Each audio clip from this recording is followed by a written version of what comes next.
Hello friends, હું છું મયુર અને આપ જોઈ રહ્યા છો મારી યુટ્યુબ ચેનલ મોર વિથ મયુર.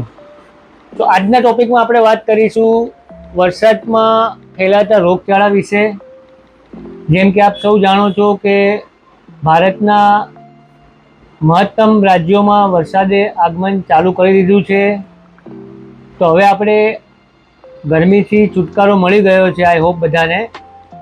તો હવે વરસાદી વાતાવરણમાં જે રોગચાળો ફેલાય છે એ ના ફેલાય એના માટે આપણે આજનો વિડીયો બનાવું છું.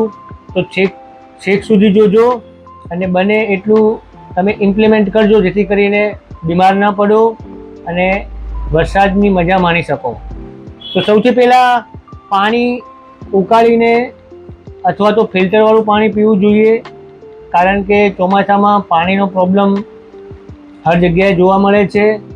બીજી વસ્તુ કે ચોમાસા દરમિયાન આપણી પાચન ક્રિયા થોડી નબળી પડી જાય છે, તો વધારે પડતું હેવી એટલે કે વધારે પડતું ભારે ખોરાક ના ખાવો જોઈએ, હળવો ખોરાક ખાવો જોઈએ. લીલા પત્તાવાળા શાકભાજી અવોઇડ કરવું જોઈએ, કારણ કે આ સિઝન દરમિયાન એમાં જીવજંતુઓ, ઈયળો વધારે પડતી જોવા મળે છે, જે આપણે સલાડમાં ઉપયોગ કરીએ છીએ. એવોઇડ કરવું જોઈએ.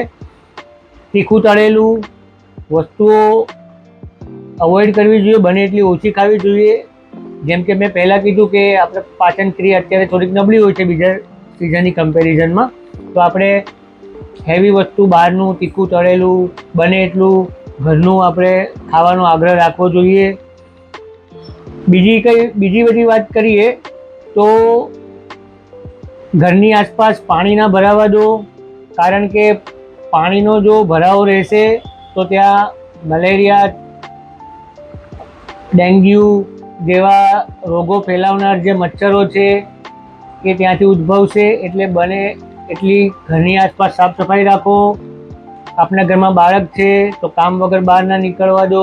સ્કૂલે જાય છે તો એમની બેગમાં રેઇનકોટ તમે લેવા જાઓ છો, તમારી પાસે રેઇનકોટ, તમે ઓફિસે જાઓ છો તો તમારી બેગમાં રેઇનકોટ રાખો. બને એટલા ઓછા ભીના થાવ. અને ઇન કેસ તમે ભીના છો અને ઘરે જાઓ છો તો સૌથી પહેલાં હુંફાળા પાણીથી નાહો.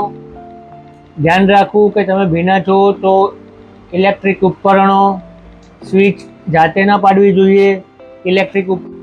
વધુમાં કહું તો આપ પણ જાણો છો કે અત્યારે હરેક રસ્તા પર રિપેરિંગ કામ ચાલી રહ્યું છે, અને એ દરમિયાન વરસાદ આવ્યો છે તો હરેક જગ્યાએ ખાડા, કીચડ. તો આપ આપનું વાહન ચલાવો છો તો ધીરે ધીરે ચલાવો. વાહન ચલાવનારને માટે બી સારું છે, કારણ કે પાણી ભરાયા પછી આપણને એટલી જાણ નહીં હોતી કે ખાડાની ઊંડાણ કેટલામાં છે. તો ધીરે ધીરે વાહન ચલાવો. બીજું કારણ એ છે કે તમે જઈ રહ્યા છો તો આજુબાજુમાં કોઈના પર પાણી ના ઉડે. જેમ કે બાળકો જતા હોય સ્કૂલે, કોઈને કોઈ લોકો કોઈને કોઈ ઉદ્દેશ્યથી જતા હોય છે, તો એમના કપડાં ખરાબ ના થાય, વાહનને નુકસાન ના થાય, કેવી રીતના વાહનો ચલાવવા જોઈએ, જેથી કરીને તમારો બી ફાયદો છે, તમારા વાહનનો બી ફાયદો છે અને બીજાનો પણ ફાયદો છે. વધારે કહું તો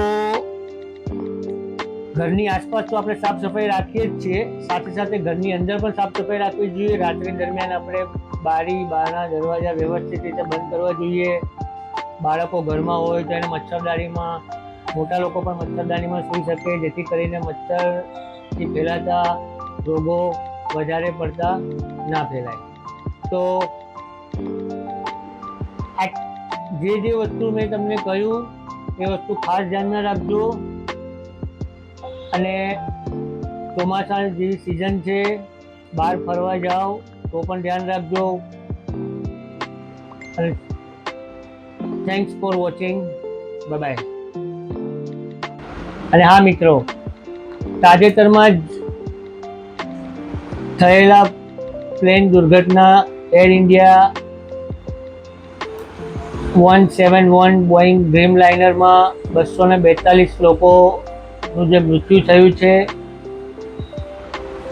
એ લોકોની આત્માને ભગવાન શાંતિ આપે.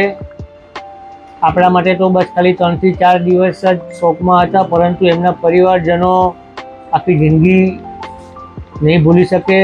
તો આપણે સૌ સાથે મળીને ભગવાનને પ્રાર્થના કરીએ. તો આ ફક્ત પેસેન્જરો તો ખરી જ, ઉપરાંત પાયલોટ જે પોતે પણ બચી શકતા હતા અને એની સાથે જે ક્રૂ મેમ્બર હતા એ લોકોએ પણ એ લોકોનો જીવ ગુમાવ્યો છે.